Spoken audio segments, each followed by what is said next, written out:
Teachings of Lord Caitanya by His Divine Grace, A.C. Bhaktivedanta Swami Prabhupāda. Chapter 25. Personal and Impersonal Realization. The Puranas are called supplementary Vedic literatures because sometimes in the original Vedas, the subject matter is too difficult for the common man to understand. The Puranas explain matters simply by the use of stories and historical incidents.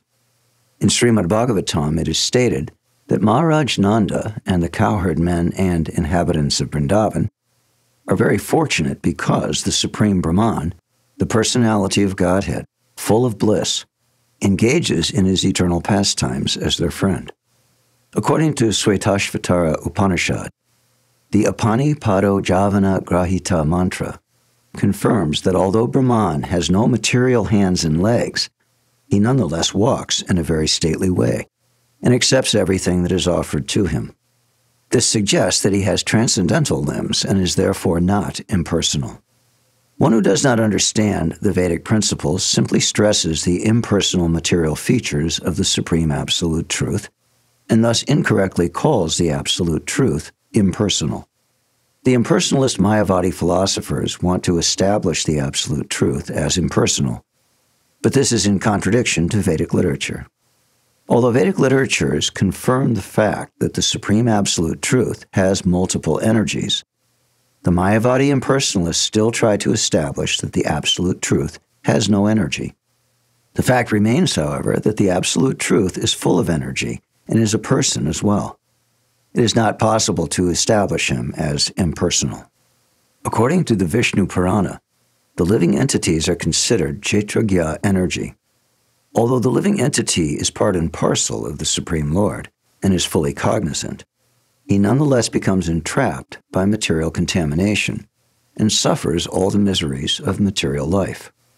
Such living entities live in different ways in accordance to the degree of their entanglement in material nature. The original energy of the Supreme Lord is spiritual and non-different from the Supreme Absolute Personality of Godhead. The living entity is called the marginal energy of the Supreme Lord, and the material energy is called the inferior energy. Due to his material inebriety, the living entity in the marginal position becomes entangled with the inferior energy, matter. At such a time, he forgets his spiritual significance, identifies himself with material energy, and thereby becomes subjected to the threefold miseries. Only when he is free from such material contamination can he be situated in his proper position.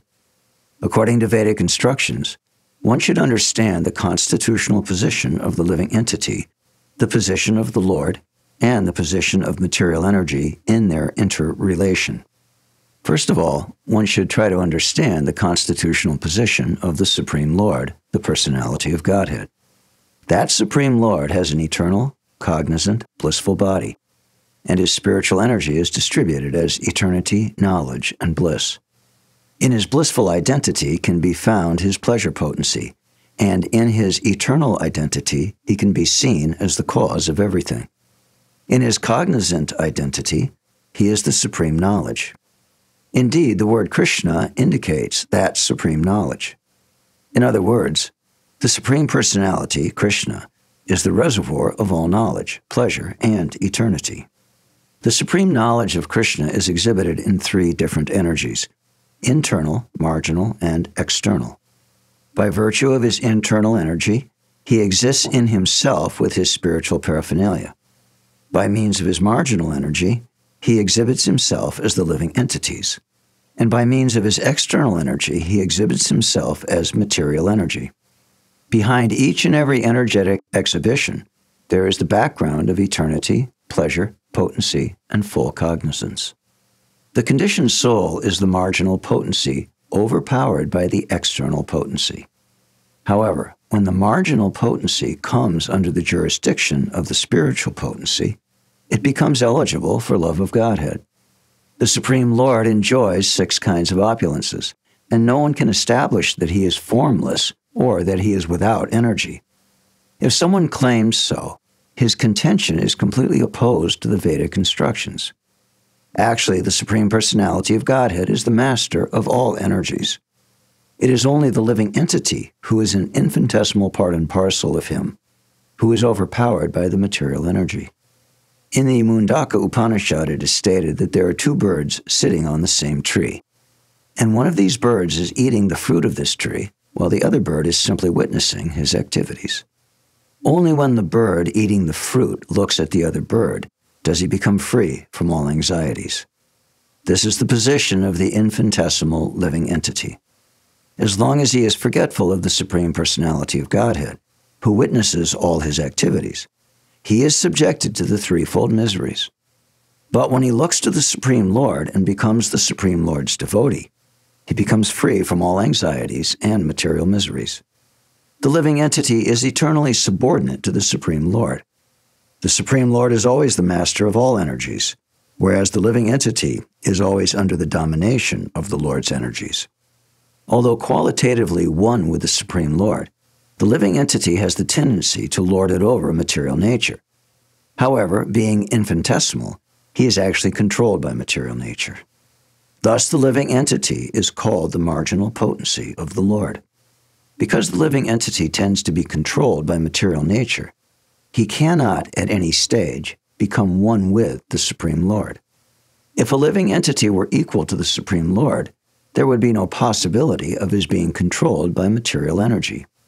In Bhagavad Gita, the living entity is described as one of the energies of the Supreme Lord. Although inseparable from the energetic, energy is still energy, and it cannot be equal with the energetic. In other words, the living entity is simultaneously one and different from the Supreme Lord.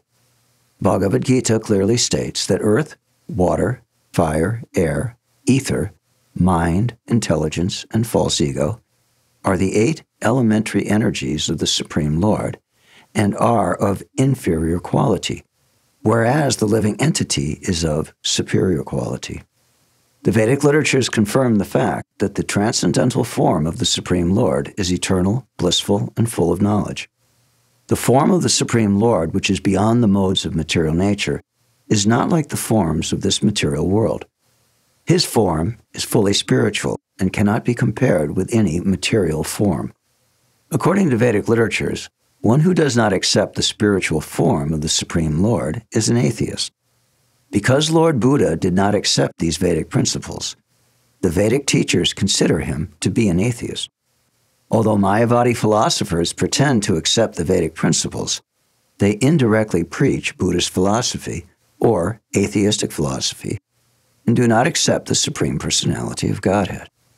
Mayavadi philosophy is inferior to Buddhist philosophy, which directly denies Vedic authority. Because it is disguised as Vedanta philosophy, Mayavadi philosophy is more dangerous than Buddhism or atheism. Vedanta Sutra is compiled by Vyasadeva for the benefit of all living entities.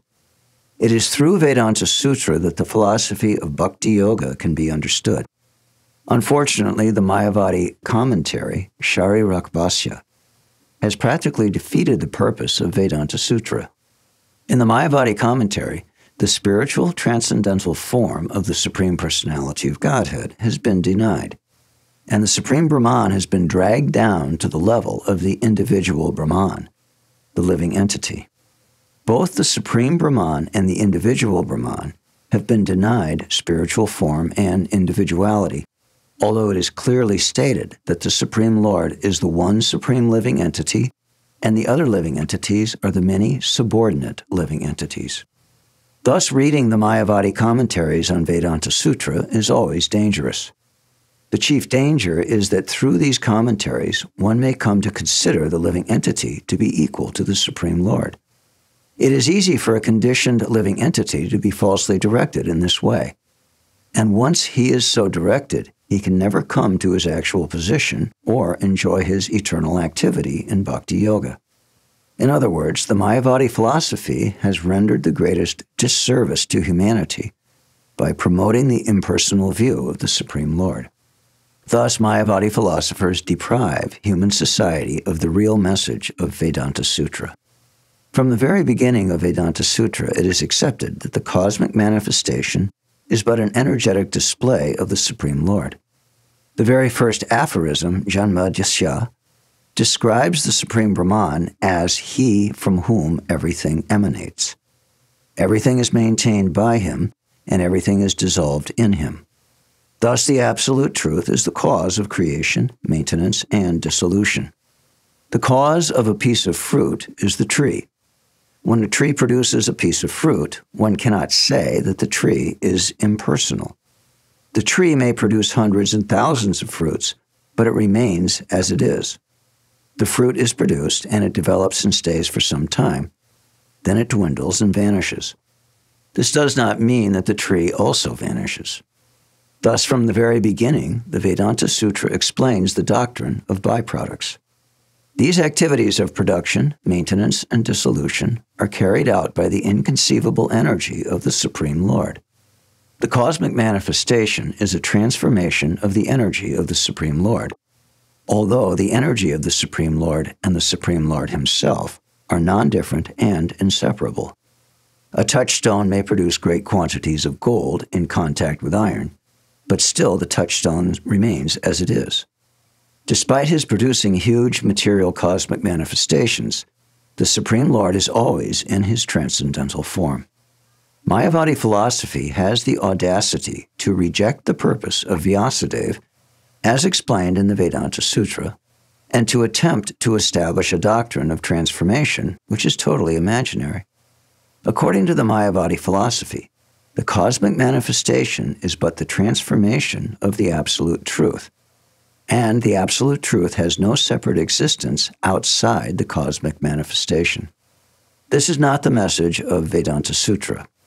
The transformation has been explained by Mayavadi philosophers as false, but it is not false. It is only temporary.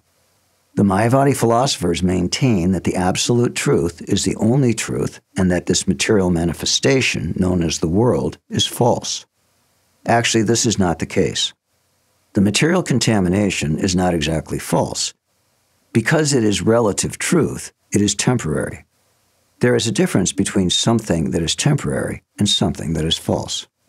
Pranava, or Omkara, is the chief vibration found in the Vedic hymns, and Omkara is considered to be the sound form of the Supreme Lord. From Omkara, all Vedic hymns have emanated, and the world itself has also emanated from this Omkara sound. The words Tat Tvam Asi, also found in the Vedic hymns, are not the chief vibrations, but are explanations of the constitutional position of the living entity. Tat Tvam Asi means that the living entity is a spiritual particle of the Supreme Spirit, but this is not the chief motif of the Vedanta or Vedic literatures. The chief sound vibration of the Supreme is Omkara. All these faulty explanations of Vedanta Sutra are considered atheistic.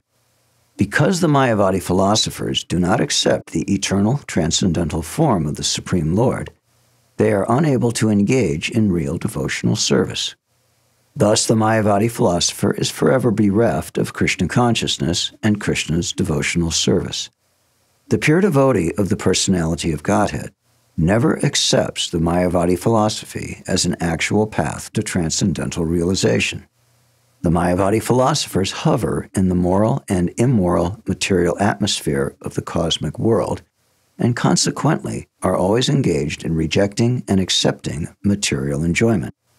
They have falsely accepted the non-spiritual as the spiritual, and as a result they have forgotten the spiritual eternal form of the Supreme Personality of Godhead, as well as his name, quality, and entourage.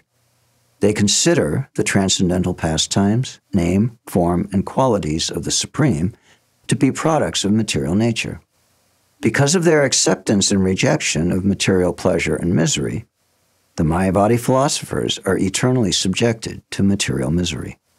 The actual devotees of the Lord are always in disagreement with the Mayavadi philosophers. There is no way that impersonalism can possibly represent eternity, bliss, and knowledge. Being situated in imperfect knowledge of liberation, the Mayavadi decries eternity, knowledge, and bliss as materialism. Because they reject devotional service, they are unintelligent and unable to understand the effects of devotional service. The word jugglery they use in an attempt to amalgamate knowledge, the knowable, and the knower simply reveals them to be unintelligent. The doctrine of byproduct is the real purport of the beginning of Vedanta Sutra. The Lord is empowered with innumerable, unlimited energies, and consequently he displays the byproducts of these energies in different ways. Everything is under his control. The Supreme Lord is also the Supreme Controller, and he is manifested in innumerable energies and expansions.